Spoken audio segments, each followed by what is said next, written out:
ለቀበሌያችን ነዋሪዎች በሙሉ እጅግ በጣም ጠቃሚ መልእክት። አራተኛው ዙር የተቀናጀ የፖሊዮ በሽታ መከላከያ ክትባት ዘመቻ ከታህሳስ 3 እስከ ታህሳስ 6 2018 ዓ.ም ድረስ የሚሰጥ መሆኑን ሰምተዋል? እንግዲያውስ አራተኛው ዙር የተቀናጀ የፖሊዮ ክትባት ዘመቻ ከታህሳስ 3 እስከ ታህሳስ 6 2018 ዓ.ም ድረስ ይሰጣል። ስለሆነም በእነዚህ የዘመቻ ቀናቶች ክትባቱን የሚሰጡ ባለሙያዎች ወደ የቤታችሁ ስለሚመጡ እድሜያቸው ከ5 ዓመት በታች የሆኑ ህጻናት ከዚህ በፊት የፖሊዮ ክትባት ቢከተቡም ባይከተቡም በዘመቻው እንዲከተቡ እንድታደርጉ እያሳወቀን፣ በተጨማሪም በመደበኛው የክትባት መርሃ ግብር ተደራሽ ያልሆኑ ወይም ጀምረው ያቋረጡ እድሜያቸው ከ5 ዓመት በታች የሆኑ ህጻናትን በመለየት በጤና ተቋማት ወይም በጊዜው የክትባት መስጫ ጣቢያዎች እንዲከተቡ እናደርግ።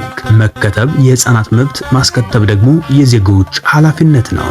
ይህን መልእክት ያስተላልፉላችሁ የአብክመ የህብረተሰብ ጤና ኢንስቲትዩት፣ የአማራ ክልል ጤና ቢሮና አጋሮቹ ናቸው።